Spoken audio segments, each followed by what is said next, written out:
Hi, Agent. Kumusta po kayo? Magandang hapon ba dyan sa Pilipinas? Gabi na po dito. Gabi na. Magandang 6:31 p.m. Magandang gabi po sa inyong lahat.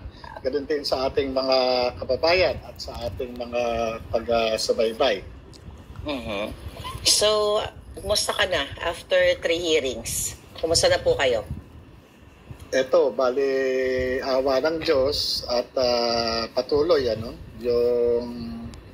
yung aking paghahanda para dito. Unang-una, talagang iisa lang talaga yung aking yung aking sasabihin. Ito yung kaugnayan doon sa aking first-hand information doon sa revelation ng confidential informant patungkol doon sa kanyang personal knowledge na ni-reveal niya na isinulat ko doon sa kanyang sworn statement at doon dahil doon sa mga pinakita niyang mga litrato. Yes. So, Agent Morales, alam mo, pag-usapan natin yung warrant of arrest. Kasi ako po, ginawa din sa akin ng gobyerno ito, yung ginipit ako last year. Di ko pa nga po alam, baka ito mga taon na to, baka 1 million warrant of arrest na o 1 million cases na ang itinanim nila sa akin nang hindi ko alam dahil gumagamit sila ng peking address o fake address. Before ko po kayo tanungin, a little background lang nyo sa akin. So, itong isang kasabwat ni Lisa na si Taberna, at nakita naman doon sa video niya, video ni Lisa, na talagang even before, magkasabwat na sila. At si Lisa ay nagbibigay ng feed dito kay Taberna. So, patungkol doon kay Attorney Vic Rodriguez, I don't know kung napanood mo. But ganun pa man, yung sa akin kasi, may PPA silang warrant of arrest sa online. So, at nagpa-interview si Taberna na nagbida-bidahan na ako ay kakasuhan, which totoo naman dahil pinick up ng mainstream media. Then later on, may warrant of arrest pero hindi siya nag-release. Nagpanggap siya na hindi siya pero sinirculate nila sa kanilang mga minions or mga dugyots. So, ganun pa man, never ever po ako nabigyan ng aking right na kung saan matanggap itong kasong ito na sinasabi sa amin.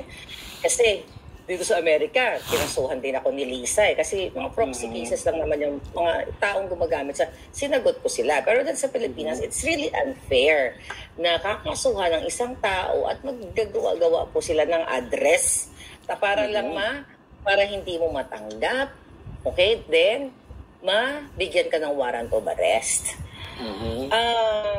Sa case nyo ba, okay? Dahil hindi ko alam kung i-release yung warrant of arrest ninyo, di umano, kasi nakarating lang po sa akin yung information at thank God, hindi kayo inaresto doon nung May 13. Kasi hindi ko, as an ordinary citizen, hindi naman naintindihan ng tao kung paano yung process, ng pagkinasuhan ka, tapos dadalhin sa piskalya, yung mga ganong process. Ikaw kasi dahil ikaw ay dating police at I believe meron ka ring kaalaman patungkol dyan dahil ginagawa nyo yan sa inyong trabaho as PIDEA agent.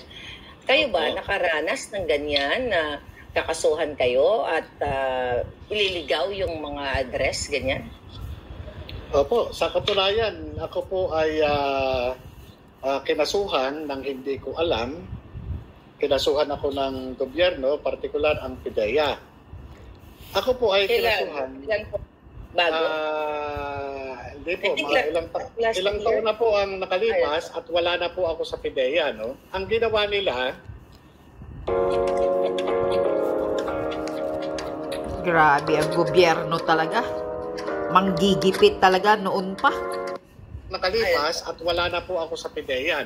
Ang ginawa nila, sinampahan ako ng kaso sa prosecutor's office at yung address ko hindi yung address na alam nila. Kumbaga, yung address na ginamit nila na address ko ay ibang lugar. Ang purpose nito, kaya in-address nila sa ibang lugar ay para hindi ako maka-attend sa isasagawang preliminary investigation. Kumbaga sa talagang sinadya ito para agad-agad magkaroon ng warrant of arrest. Para madapot Siyempre, ka. Opo. At Kasi ka. kapag ipinail ang kaso sa piskalya at ito ay nagkaroon ng ng preliminary investigation, magsusupina yung piskal, isusupina lang ng piskal kung ano yung address na nakalagay para doon sa respondent o doon sa suspect. So kung ang inilagay na nagdemanda yung address, halimbawa address mo sa Marikina, yung talaga legit na address mo. Pero ang ginawa ng nagsampa ng kaso sa iyo ay in-address doon sa Quezon City, hindi makakarating sa bahay mo. Hindi ka manonotify.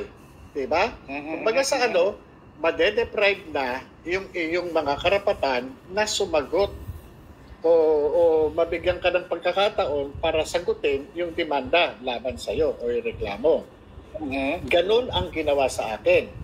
Kaya ginawa nila yon para ma-waive yung aking mga karapatan na ma-submit yung sarili ko sa preliminary investigation. At kapag na-waive ko yung karapatan ko, ang gagawin ng piskal, siyempre, i-resolve yung kaso kung ano lang yung nasa kanya. Nandun sa kanyang, yun lang ang niya. But siyempre, ipo-forward niya yun doon sa reviewing prosecutor at saka doon sa approving prosecutor, then ipapile yan sa court. Siyempre, automatic yun.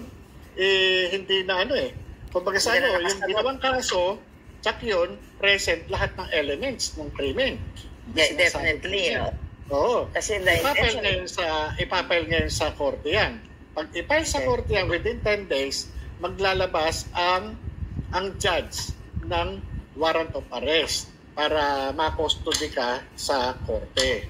Yun yung para doon mo sagutin. Paano kung hindi mo alam, wala kang alam, pag gaya nangyari sa akin. Kaya yung nangyari sa akin, bigla ako nagkaroon ng warrant of arrest, bigla akong nahuli. Hinuli ako. Alam ba ang ginawa sa akin? Hinuli ako ng Webes. Talagang sinerve yung warrant. Sinerve ng mga pulis. Bali, ang warrant, ang dala nilang warrant, dalawa. Sir, hold lang kita. Opo. So, gumawa sila ng peking address, let's say, ang tunay mong address sa Marikina, pero pinadala sa Pasig. Pero nung inarrest ka nila, doon sa address mo, alam na nila kung saan ang address mo. Oo, ganito Pero hinuli nila ako doon sa may, umattend ako ng hearing. Doon sa Hall of Justice ako hinuli. Okay. Doon ako hinuli. Ngayon, ganito nangyari sa akin. Ganito nangyari sa akin. Hinuli ako ng Webes. Nilakad ko yung piyansa ko para makalabas ako ng Biyernes. Di ba? Ngayon, nung palabas na ako ng Biyernes, sinerve uli yung panibagong warrant. Grabe kadumi talaga ang gobyerno. Dapat yun. Nasa kanila na lahat yung warrant, isang serban lang para maasikaso mo kagad yung bail mo. Ang ginawa sa akin talagang inutay-utay. Hawak na nila yung warrant Ganun ang ginawa nila sa akin. Ganoon Sir, kadumi. Ganon kalupit. Imagine mo, PDEA yun, sir. Gobyerno yun na supposedly sandalan ng taong bayan. PDEA yun, ahensya ng gobyerno. Pero itong ginawa sa'yo. Salbahis talaga. Sabi pa ni Morales, salbahi talaga. Nag-file ng complaint sa akin, under oath siya. Naglagay siya ng address na doon ako nakatira. Doon ako matatagpuan. Perjury. Pero nagsinungaling siya. Alam naman nila at meron akong 201 file sa PIDEA na ang address ko ay dito sa bahay kung saan nakadeklara doon sa PIDEA. Pero gumamit sila ng ibang address. So, ang nangyari, yung napailan ako ng kaso at yun dininig. Kaya yun, acquitted ako doon sa kaso na yun. Biruin yun. Kung ako tinamaan doon sa ipinail na yun sa Quezon City, dalawang kaso, isang Section 91 at saka Section 92 ng Comprehensive Dangerous Drugs Act. Ito yung hindi pagbebenta ng kundi yung hindi ka ka-attend doon sa hearing at yung sinasabi na yung kaso ay binangling ko o yung binaliwala ko. Binaliwala. Parang binenta mo yung kaso, nilaglag mo, parang ganun. Okay. Ganun. Alam mo ba kung tinamaan ako ron? 20 years ang bawat isa. 40 years. Oo. Tignan mo yung permiso na ginawa. Alam mo, nung magkaharap kami sa korte, ang sabi sa akin, Sir, sorry, napag-utusan lang kami. Ito po yung nag-file sa inyo ng case. Oo. my Nakakaharap God. ko. 3 beses ko na nakakaharap din sa Senado. 3 beses. Kaya nga sabi ko, may araw ang paniningil. Kaya Diyos marunong ang ang manila sa Diyos. kanila. Totoo yun. Oo. So, pero yung 20 years na sinasabi mo, na nabasura na yun, no? Di ba? Acquitted ako. Acquitted ka na, oh. Acquitted ka doon. ako. So, Acquitted. Ngayon, isa na lang. Isa na lang yung pinail nila. Kaya nga, ano po yun? yung Ay, di ba pala testimony. pwede ata?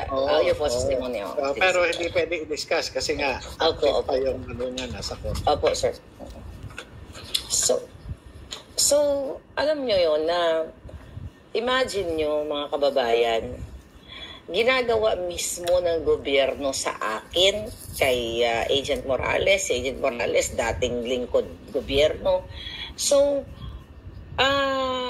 yung bail po nun, natandaan nyo kung magkano yung binail nyo last year? Yung binail ko, para doon sa dalawang kaso, 60,000 yun eh. Nag-cash band ako na 120. So, siyempre, yung mga ganon, napupunta naman yun dun sa lawyer eh. Siyempre, kasi ang lawyer kasi, meron tayong acceptance fee, meron success fee, meron sa mga pleadings, at iba pa yung mga sa hearing, Siyempre, yan eh. Kumbaga sa yun yung profession nila, hindi mo naman pwede. Kasi napaka-sensitive ng kaso, hindi po pwedeng pabayaan eh.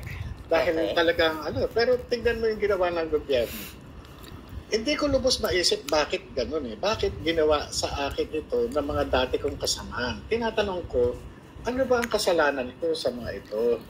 Diba? Kung ang galit sa akin, yung Director General, bakit ganito yung mga dati kong kasamahan? Ano kasalanan ko sa kanila? Tapos, pag nakita kayo, sorry. Diba? Matraidor. Ngayon ko lang talaga nare-realize kung bakit ako dumadating sa point na nagkakaroon ako ng mga ganitong indulto. Alam nyo, ito, nung makarating tayo ng Senado, itong na to, doon ko lang na-realize na kaya ko pala inaabot itong mga ito dahil doon sa trabaho ng 2012. Kasi walang ibang akong maiisip talaga na na magmo-motivate sa mga ito eh. Mukhang merong gumagalaw na pera para ako'y indultuhin. Merong makapangyarihang kamay na nag-uutos sa mga ito. Kasi kung napag-utusan lang, sige, ituro mo. Kasi unang-una, kapag ikaw nag-file ka ng kaso, dapat may personal knowledge ka doon sa kaso. Kung ikaw magiging complainant, dapat may personal knowledge ka. Ngayon, kung pag-uutusan ka lang, wala kang personal knowledge, ibang usapan ito. Yes. Diba? Hindi, iba to. Kung baga sa meron makapangyarihang kamay na hindi mo matanggihan, magkano ang dahilan? Correct. So, yun nga, sir. Alam nyo, nung bago ko nilabas ang dokumento, nagdadalawang isip ako kung ilalabas ko yung name mo. Okay? Pero, bago ko tinakpan yung pangalan mo, ni-research muna kita. So, nakita ko po yung kaso na yun nung nabanggit ko yun sa akin mga followers, nung last year. So, nagkaroon ako ng conclusion na sabi ko, itong kaso nitong certain na nakasign dito sa dokumento na ito, maaari ito ginawa sa kanya dahil na-anticipate na ng gobyernong ito na later on lalabas ka. Parang yun lang yung sa akin. So, pero katulad ngayon, sabi mo, hindi mo alam bakit ang tagal mo nawala sa PDEA, tapos na-realize mo na, may mga mahiwagang kamay o makapangyarihang kamay na gumagalaw dito. And I think pareho tayo ng conclusion. Pero gusto ko lang ipaintindi sa atin mga kababayan. Kaya po ako galit na galit sa gobyernong malupit ang babastos, panggigipit, pagsira ng kinabukasan, pagsira ng buhay ng katulad mo. Kasi sir, kunyari ikaw, imagine mo, in-arrest, binigyan ka ng warrant of arrest o sinervan ka sa kadahilanan na mayroong ginawa itong gobyerno na to sa pagpaligaw ng iyong address. What if kung wala kang 120,000? So, matutuluyan ka sa kulungan. Yun. Tama? Ganon ang mangyayari. Talaga, kung wala kang pampiyansa, magpapahinog ka ng bukol doon sa loob ng kulungan. Diba? Oo, may karapatan ka nga para doon sa temporary liberty, no? By virtue Yes. ng bail. Pero kung wala ka naman pang bail, paano ka na? So, ito yung masakit sa akin bilang Pilipino na what if? Kasi ginawa nila sa akin to. Ginawa nila, nag-invento sila ng kwento. What if kunyari si Sean Miggs. Okay, si Sean Miggs. Okay, siya ay isang simpleng mamamayan. May kapitbahay siyang congressman or sabihin mong barangay captain na lang. Si barangay captain may connection kay Lisa Araneta Marcos. Tapos sabihin ni barangay captain, Lam, kasi itong kapitbahay ko, visit ako dito, naiinggit ako dito for whatever reason. Baka pwede mo akong tulungan, kakasuhan ko ito. Sasabihin ni Lam, sige, kasuhan mo yan. Tapos siligawin mo yung address, So, fast forward, nabigyan siya ng warrant of arrest na wala siyang kinalaman. Then, dahil naresto siya ng kunyari Thursday o Friday na lang, wala siyang pera, ikukulong siya. And the point here, wala ka nang ilalagay sa lamesa mo na pagkain, tapos puperwisyohin ka pa mismo ng gobyernong ito, ng mga gobyerno ito, yung mga teori sa gobyerno na kalaboso ka or maipakulong ka nang walang kakalaban-laban. Kumbaga talagang violate yung constitutional rights mo sa lahat ng klaseng aspeto, lahat ng klaseng anggulo. Ito po, Agent Morales, kahit bakit katulad mo, ako ay nakikipaglaban na what if gagawin sa isang ordinaryong citizen na niwala nga pong pang-tuition fee ang anak, pangkain, panggatas sa mga anak, pero dahil may connection lang sa gobyerno, ito yung gagawin. Napakalungkot naman po na yugto ng buhay natin sa Pilipinas. Yung nga Talagang ganyan. Pinakamahirap, kung sa akin na isang alagad ng batas, Kaya ginawa yan. Lalo na dun sa mga Ordinaryong tao. Oo. At hindi lang hindi lang ngayon lang nangyari. Matagal nang nangyayari at yan ang mga gumagawa lang yan, yung mga sanay sa mga ganyan ay yung may mga background sa law. Ang mga gumagawa niyan yung may kaalaman sa batas, yung nag-aral sa batas. Yeah. Diba? Sino ba itong mga pumupuksa sa atin? Hindi ba mayroong kaalaman sa batas? Sa batas.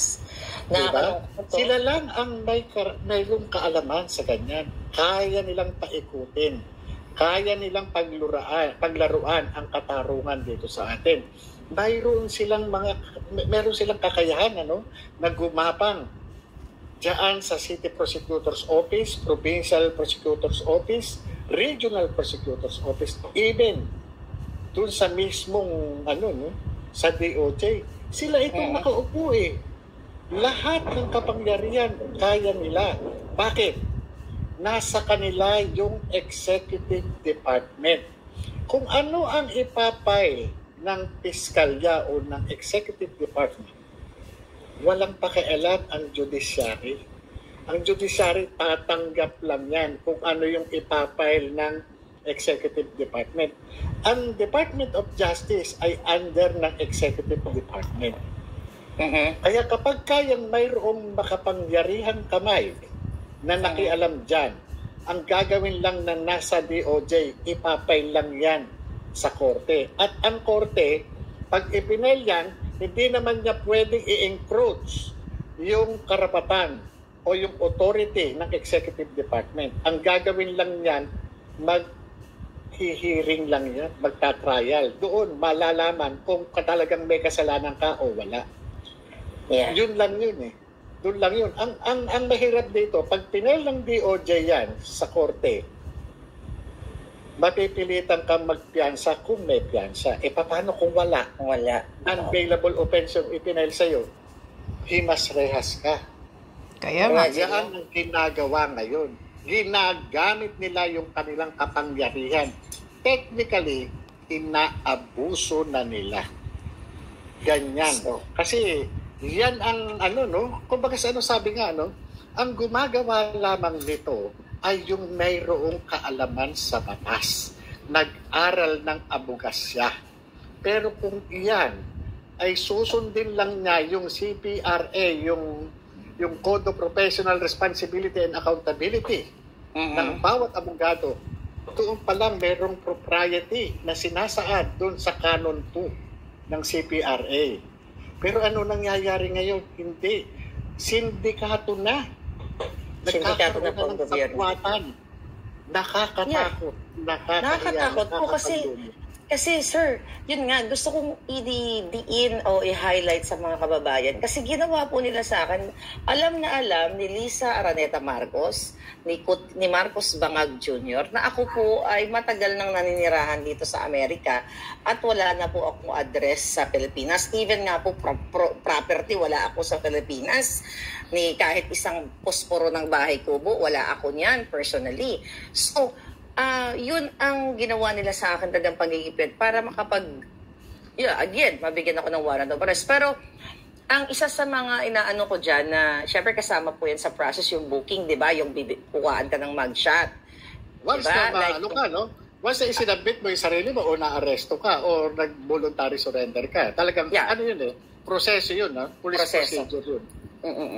So yun na nga, mamamugshot ka. Kasi ang mentality ng tao, hindi lang ng Pilipino, na once ang isang tao ay mamugshot, parang convicted felon ka na kaagad. Parang ikaw ay masamang tao na, which is, yun din po yung ginawa nila. I don't know if you're familiar with the case sa Okada, Manila. May issue po dyan, maisingit ko lang.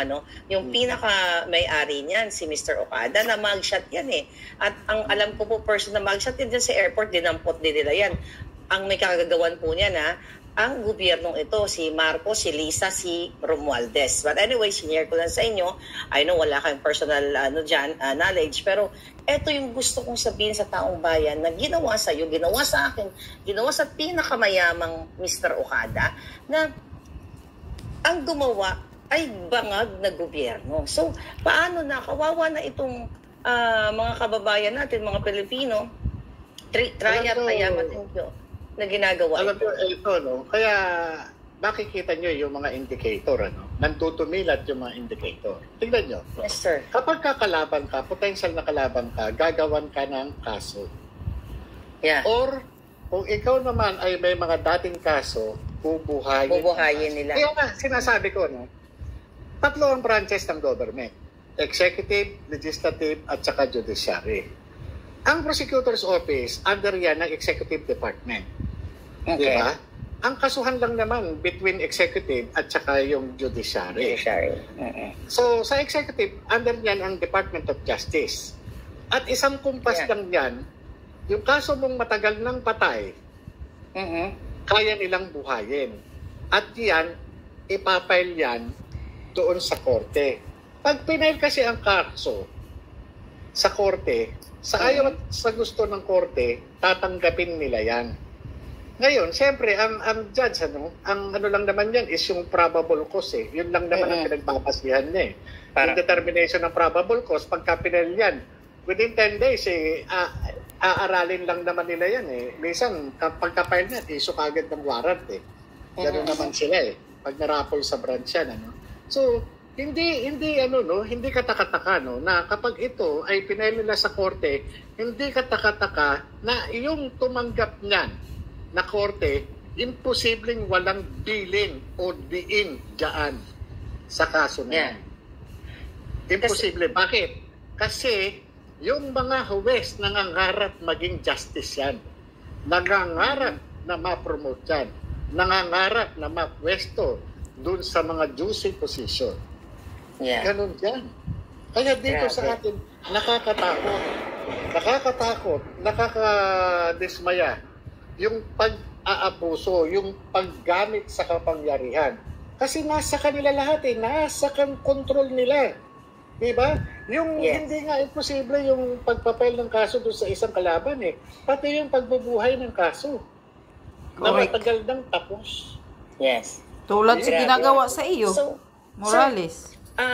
Bumalik sa akin yung sinabi doon sa CCTV na pinresent mo, na sinabi ni alias Picoy na pare, na pag ano yan, baka mamatayan. Pwedeng mamatay sa puso yan or sa sagasaan kasi hindi na lang ganun sa pagbabaril ang way ng pagpatay sa isang tao ng mga sindikato katulad ng mga gustong mag-ano sa'yo. Doon pumasok sa isipan ko na maaari ang plano nila, ganyan, i-releasean ka ng warrant of arrest, tapos dadamputin ka, gagawa silang paraan ng kaso na non-bailable kung siserban ka ng ganon. Siyempre, makukulong ka. Tapos, pwede nilang gawin yung sinasabi ni Picoy na pwede kang atakihin sa puso. So, turukan ka ng lason. Yun, sir. Hindi man niya in-elaborate yun, paano ka naman aatakihin sa puso kung wala kang sakit sa puso, right? So, i-premeditated, you know what I mean, tutusukin ka or something, pakakainin ka ng lason o kung ano pa man para mag-cause ng iyong pagpigil ng heart mo. Diba? So, papalabasin ngayon nila is inatake ka. Remember, sir, I think yung issue kay General Bantag, yung si Zulueta, your familiar po, na natake sa puso. Yung nakakalimutan ko lang yung eksaktong ni Zulueta. Basta natake din siya sa puso. Kasamahan ni Bantag. Totoo yun. Yun sinasabi ko. Zulueta pala yun. Gusto mong sabihin sa kataong bayan kasi nakakatakot na bigla ka na lang bibigyan ng atake sa puso ng gobyerno. Atake sa puso daw yung kinamatay ni Zulueta. Kaya nga yung tinuturukan yun ng lason. Yung nagdepict na sa video na sinasabi nitong si Picoy na ang pagkamatay ng tao ay hindi na lang sa pagbaril. So pwede atakehin ka sa puso o sagasaan ka, no? Lalo na pagka ikay nakakommit sa isang jail. O pwedeng hatawin ka sa ulo, sabihin nadulas ka. Diba? Sabihin na depressed ka, gagawin ka lang ng sunod-sunod na report na meron kang depression. Tapos bibiktihin ka, sabihin nagbikti ka. Diba?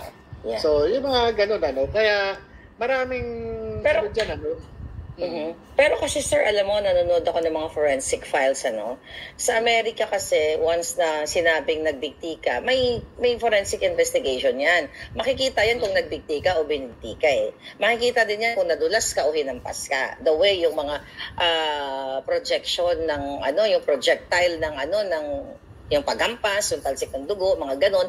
Yan very interesting yan. Tuwa po ako dyan pag nanonood ako. Sa Pilipinas kasi wala niyan dahil lahat meron man siguro pero hindi ganoon kagaling katulad dito sa Amerika, di ba, sir? Pero dito kasi sa atin yung pagkaganyan sino ang magkakandak na investigation o ng forensic pathology halimbawa pagpalagay natin yung mga forensic pathologist natin ngayon totoo pa ba yan? Yun, isa sa tanong para sa bayan ng mga yan?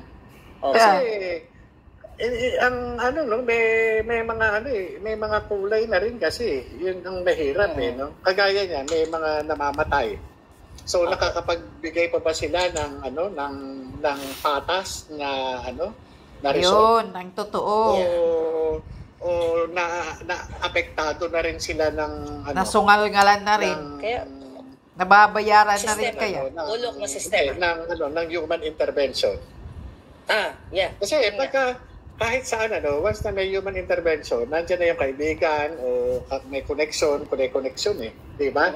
Kahit nasabihin natin sinabject yan sa autopsy, para doon sa, yung isa na lang doon sa forensic yan, Yes, Pag pumasok na yung human intervention, wala na. Kasi nasabi ko nga sa inyo, diyan lang sa experience natin sa kaso. Ang executive department ang gumagana, halimbawa, under na ng clout ng executive department, kahit kaya nilang gawin. Under ni Lisa Araneta. Yun yung kaya nang gawin. Kaya yun ang nakakadismaya, yun ang nakakatakot. Kaya nga nakakaawa ang taong bayan. Kung sa atin nga nangyayari, di ba, ginagawa. Paano yung mga kababayan natin na wala namang lakas, wala namang alam, di ba? Yun ang mahirap. Nagagawa na nga yan doon sa mga matataas na sa gobyerno na allegedly na biglang misteryoso yung mga pagkamatay. Yeah, actually meron meron ito mama ano ko lang.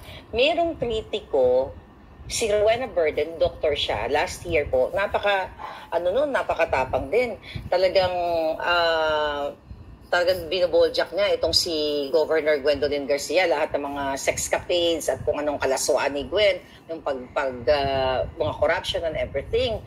Tapos, yung kapatid noon, na nabasa ko sa post ng kapatid ni Gwendolyn, parang mayroong prior na namatay, na inatake siya sa puso, parang mayroong threatening way of yung posting niya. So anyway, boljak ito si Burden. So, one day na lang, nakita sa Facebook na dinampot po siya dahil kinasuhan siya. Dinampot siya, karoon ng warrant of arrest. Tapos hindi yata nagsalita yung pamilya . So, ang nangyari po dun, sir, based lang dun sa mga nakita ko sa posting na after niyang harapin yung kasong yon or na-arrest ba siya, nakulong siya, very healthy woman, beautiful, di ba? Gorgeous, and a doctor. After a couple of days, inatake sa puso. Tinurukan na yan ng lason. So, yun yung doktor na yun kumbaga tayo ng comparison, doktor na yun for sure, may mga kaibigan, kakilala yun, pero nagawa sa kanya, I believe, allegedly, based sa mga nakakarating sa akin, na posible na itong si Governor at yung kapangyarihan sa Cebu, Gwendolyn Garcia, allegedly, ang may gawa nun. Yun ang mga nakakarating sa akin according to my followers from Cebu. So, ba't ganun pa man, gaano ka lupit ang Pilipinas nating mahal na ang isang Maharlika, isang Rowena Burden, isang ikaw, Agent Morales, na ginagawa sa atin ito. Yung nga Kaya nga, habang pinag-uusapan natin to at habang binabalikan ko yung aking mga, malulungkot na karanasan patungkol sa pag-abuso ng gobyerno sa ating mga karapatan, talagang parang sabi ko nga saan pa ako lalapit? Saan pa ako kumbaga kagaya itong nangyari lang sa PIDEA Leaks, yung inilabas mo, wag kang magagalit sa akin kasi yung nga inilabas mo ng dokumento, ako kaya lang naman ako nagsumulat kay General Lasso para magbigay linaw na wala akong kinalaman doon sa paglabas ng mga dokumento na yan. At doon nga, sa sulat ko sa kanya, i-guide ko pa siya na ito yung nangyari noong 2012. Pero sa halip na pakinggan niya ako, naglabas sila ng kakaibang aksyon.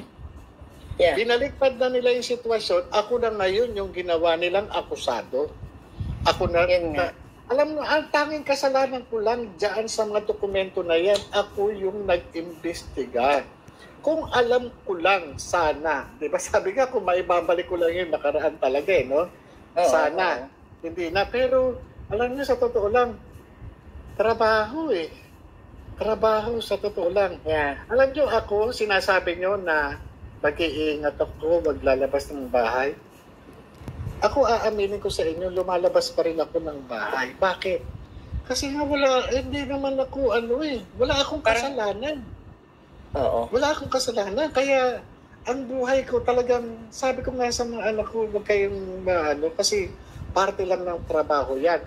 Hustisya ako.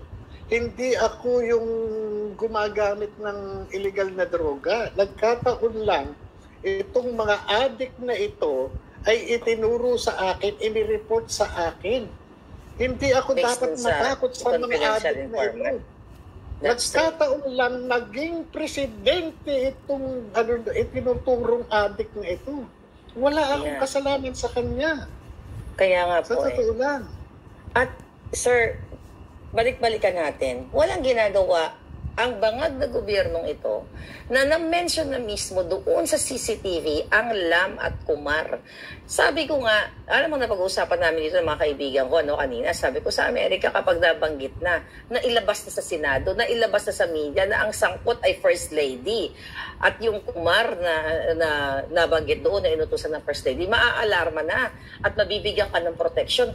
Pero only in the Philippines, sangkot ang First Lady, yung kaibigan nilang si James Kumar, na kaibigan din ng karamihang senador, mga kongresista, wala pa rin ginagawang aksyon para proteksyonan ikaw bilang isang dating lingkod bayan.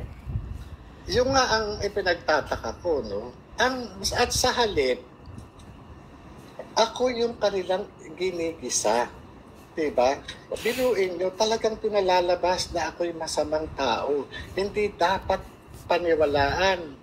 Mga kababayan, wala po akong tinanggap na suhol kahit kanino. Ako nung nasa serbisyo, hindi po ako tumatanggap ng bribe. Hindi po ako tumatanggap ng suhol. Ni katiting, ni singko. Hindi po ako tumatanggap ng suhol. Ang masakit nito, kung sino pa yung tumatanggap ng suhol at kung sino pa yung nagnanakaw sa taong bayan na napatunayan ng korte, yun pa yung nag-aakusa sa akin. Diba ang saya? Yes. Diba? Ang saya, ang saya. Well, ang lungkot po. Yeah, I know. Grabe, no? Kung sino pa ang convicted sa bribery, siya pa ang nag-aakusa sa'yo. Alam ng kababayan natin yan, walang iba kundi ang si Senator Jinggoy Estrada. Sir, doon po sa paghaharap ninyo ni alias Picoy, di ba? At ni Romy, di ba? Romy, yung sa CCTV, si Romy, si Eric Santiago. Ano yung napatunayan mo sa video na yon? At, na-witness namin yun. Ano ang napatunayan ni Agent Morales sa videong inilabas mo na CCTV? Totoong merong special operations na kinakandak against sa akin. Well, kitang-kita naman. At saka by the way, may nagsabi sa akin na mga mula sa men and women in uniform na ang pwesto yata or trabaho nitong si alias Picoy is action agent. Ano ba yun, sir? Ibig sabihin, ano yun? As an action agent. Ang action agent, ito yung ginagamit sa recruited person na ginagamit sa mga covert operations. Ito nga yung mga special operations. Okay. Yung action agent, ito yung napakalaki ang role nito dahil ito yung talagang ginagamit hindi dahil sa magaling kundi dahil dun sa kanyang access doon sa target. Doon sa lugar. Sa target sa'yo. Oo, doon sa lugar. Okay, sa tao. Diba? Or, Itong si Picoy, ginamit ito, na-utilize ito as handler ni nung kaibigan ko na si Romy. Based doon sa ina-analyze nating video, no? We're just analyzing the video. Okay. Kasi ina-apply ko ito sa isang intelligence operations Okay. Itong si Picoy, maaring siya yung action agent o maaring handler. Ginamit niya itong si Romy Enriquez. Kung magasan si Romy Enriquez, ginamit niya itong action agent pero blind, yung tinatawag na bulag. Kung magasan ginamit niya ito para makatulay sa akin Okay. Diba? Or, itong si Picoy, may binabanggit siya na a certain James Kumar na tumatawag sa kanya. So, ito yung nagbibigay ng instruction sa kanya, Nagaling kay Lam daw. Kung ito yung nagbibigay ng instruction sa kanya, lalabas na itong certain na James Kumar, ito yung kanyang handler o yung kanyang case officer. Ngayon, Picoy, si James Kumar. Sa taas nitong binabanggit niyang James Kumar, meron pang isa. Sino to? Si ito Lams. yung tumatayong project officer. Sino ito? Yung binabanggit din ni Picoy na a certain Lam na pinangalanan din niya na sino ba itong Lam na sinasabi mo na na sinasabi mo na yung pong First Lady Luisa Araneta Marcos. So, kung titignan natin yung concept ng operation, Okay. merong project officer, merong case officer, di ba? O yung handler, merong action agent, di ba? Yes. So si project officer, uutusan nitong case officer na handler nitong action agent. Si action agent, ito yung tatrabaho. Si action agent, ito yung merong access doon sa subject o doon sa target. So, maaring ginamit niya, binlight niya itong si Romy Enriquez, papasok sa akin. So, yun. Kasi yun yung ginawa. Kaya itong kilos nila na to, malinaw na special operation o covert operations. Special or covert operation. May pondo yan. Hindi pa pwedeng thank you lang yan. May pondo yan. Yung mga ganyan, malalaki ang pondo niyan. Kasi nga nabanggit nga doon sa video, di ba, na tutulungan. At saka nabanggit mo na parang name it kahit whatever anong gusto mo, di ba? Dahil nga nagbiro ka nga. Although wala yun doon sa video. Wala yun sa video. Pero nakalagay na, nakalagay, nabanggit nito nga ni Picoy at si Picoy ba nagsabi na, pare, tayong dalawa, let's just, take advantage the scenario, the situation, right? Sir, na-mute kayo.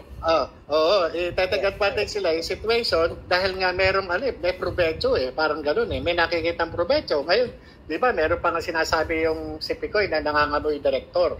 Nangangamoy director, kumbaga sa promotion yun, position, di ba? Yeah. So, hindi naman siguro director ng pelikula yun. Di ba? Nangangamoy na... Hindi naman siguro.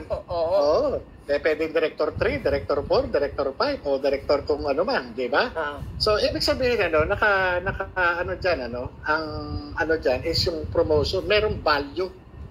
May value na pang matagalan, di ba?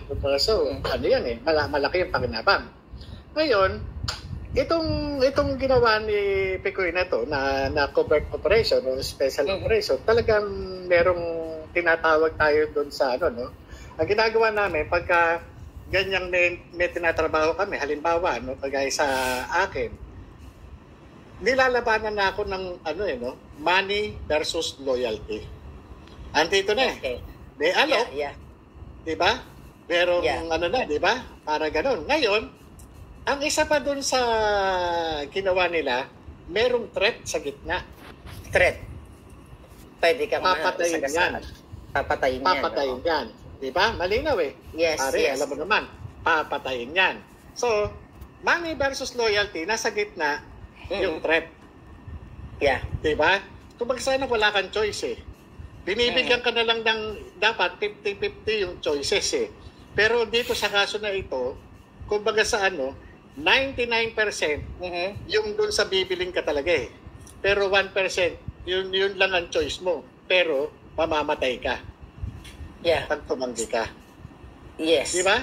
Yun hindi 50-50. Kaya nga, kumbaga sa yung operation na ito, itong special operation na ito na ginawa nila, talagang ihatid yung mensahe. Ito yung mangyayari. Ihatid yung mensahe. Ito yung Yun Yun naman Ngayon, nagkaroon ng failure. Yung first phase ng special operations. Ano ang plan B? Ito yung gagamit na ng attack dog doon sa Senado. Pero saan naman nakakita? Investigador. Sa halip nga i-extract o elicit yung information, paano nabuo itong information na nakalagay doon sa dokumento? Paano lumabas ito? Hindi lumabas nangyari. Diba? Ikaw ang inimbestigahan.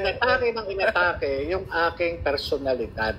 Hiniya ako, biro mo, yung nanghiya sa akin, mas masahol pa sa mga ibinabato sa akin. Wala akong tinanggap na suhol.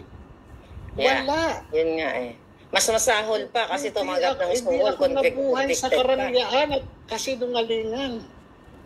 Diba, ang Yun nga. kinakain namin dito galing sa pinaghirapan, hindi dun sa pinagnakawan. That's true. Diba? Yun nga po. Kahit magkaharap-harap kami, mata sa mata, sasabihin ko talaga na hindi ako tumanggap ng suhol. Hindi gaya na nag-aakusa sa akin na napatunayan ng korte na tumanggap ng suhol. Yeah. Yeah. For sure, narinig niya tayo, no? Ni Jinggoy, although binlock niya na ako kasi tinag ko siya ng tinag.